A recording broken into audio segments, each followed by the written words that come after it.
Welcome back. Remarks by U.S. President Joe Biden this week sought to reaffirm a strong NATO alliance, while Putin simultaneously attempted to showcase his own alliance with China. Up until now, any Chinese support for Russia has been non-lethal, at least that we know of. But there are growing concerns that China is actively considering providing lethal aid, including weapons and ammunition, to Russia. Let's bring back the panel now for their insights. Phil, and before we move on, I know you had something to say on the nuclear issue. Go ahead.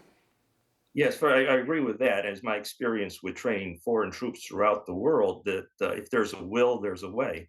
We should not be self-deterred from providing any sort of assistance because of the nuclear threat. We have our own nuclear deterrence for protecting ourselves and NATO countries. With regards to possible use in Ukraine, we should remember that a nuclear weapon, a tactical nuclear weapon, as sometimes they're referred to, of that size, is not some magic wand which would all of a sudden change the entire aspect of the battlefield.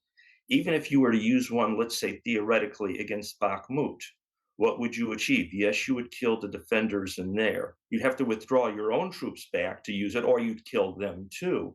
You would then have, how do you exploit that?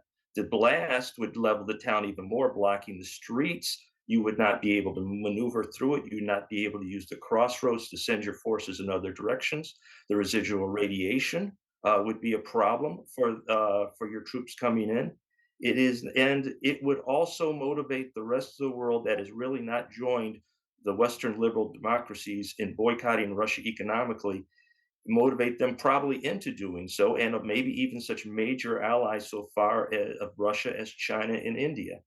So there are just as many negatives for using nuclear weapons in this war for Russia as there are any possible positives. And therefore, again, I just like to repeat that we should not be self-deterred by their bluster. Unlike my colleagues, I would advise the West to use cautious, not to play with fire with the Russians, because we have experience with the Russians.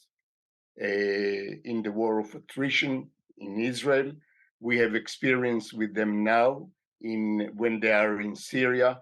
So you better not push them to the corner too much. So dismissing all these dangers of nuclear, of Putin's nuclear threat is a mistake. Is a mistake. I'm not dismissing the dangers, but I'm saying that's the self-deterrence I was talking about. There's a big difference between being cautious and being intimidated. And this is what the Russians want to do, is to intimidate the West. And there is... we are intimidated when we are sitting in a cool or warm studio and talking about people that are fighting in the battlefield. I've seen them in the Ukrainian battlefield. And believe me, it's very unpleasant. And those on the battlefield, in Ukraine, with great respect, they want to fight on. They are not intimidated by Russia. They are asking for Western help. They do not want to get into a war of attrition. What Vladimir Putin hopes is, because he doesn't care about Ukrainian lives, and he doesn't care about Russian lives, and he's throwing Russian bodies at Ukraine, and he wants to be in a situation where Ukrainians run out of bullets before he runs out of Russian bodies. Okay, I want to move on very quickly with the very few minutes that we do have left, and I'll start with you. China seems to be dismissing it, but what is your take on that partnership? China is very prudent with this conflict because they don't know how it will evolve. And so they don't want to bet all their edges on the Russians. Same time, they are also quite worried about the world being really realizing that China is not a benign actor. So they are trying to balance all these things together.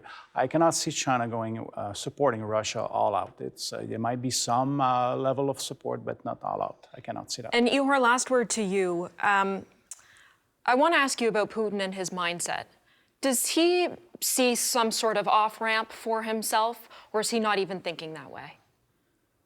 I believe nobody knows what Putin thinks. You know, he miscalculated the beginning of this war, believing that this war can be won in a couple of weeks, and now he's just looking for some solution. You know, the off-ramp might be for Russians to capture, from what we understand right now from the intelligence sources, to capture Donetsk and Luhansk areas and perhaps declare the end of so-called special operations. But at this stage, we don't know. I mean, therefore, I do believe that the only way to end this war is with Ukrainian victory, and we need to support Ukraine all the way, whatever it takes, with the necessary equipment, with financial support, with political support. And Ukraine has certainly shown on the battlefield, proven over the past 12 months, they are capable of fighting and willing and dying, not only for their own freedom, for their families, but also for security and stability of Europe and the free world, and for our Canadian values that we cherish so much: freedom, democracy,